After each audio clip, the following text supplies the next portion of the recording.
Buenas tardes,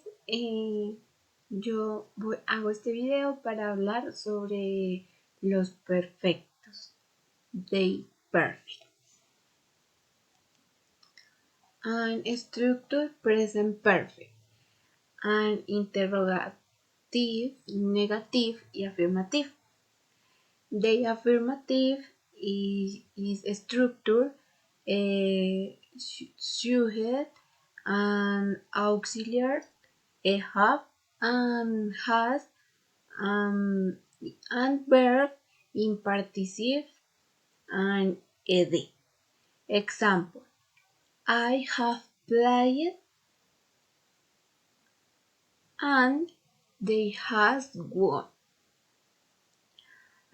Negative structure subject, auxiliary have, haven't or hasn't, and verb in ed. Example: I haven't played, I has won. Interrogative structure have, has, and subject, verb in ed. Have you played? Has she won? Structure past perfect. Affirmative. Structure subject, auxiliary have, verb, participle and ed and third person. Example: I have played, he and he had won.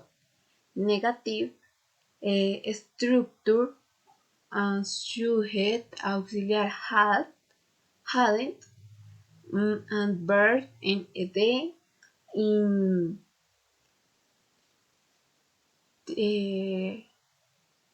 third person. Example: I had played and he hadn't won.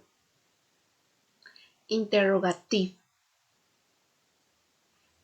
structure had, auxiliary had, subject and verb in ed in person.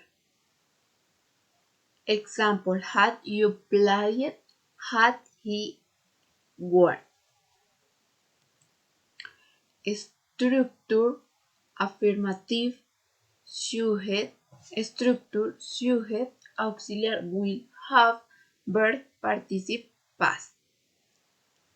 Example: I will have played, he will have won. Structure negative subject, auxiliary will not have, and verb participle past. Example: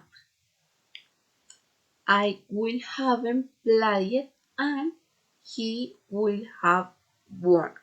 Interrogative structure will, auxiliary will, subject, auxiliary have, and verb in participle past. Example: will I have played and will he have played?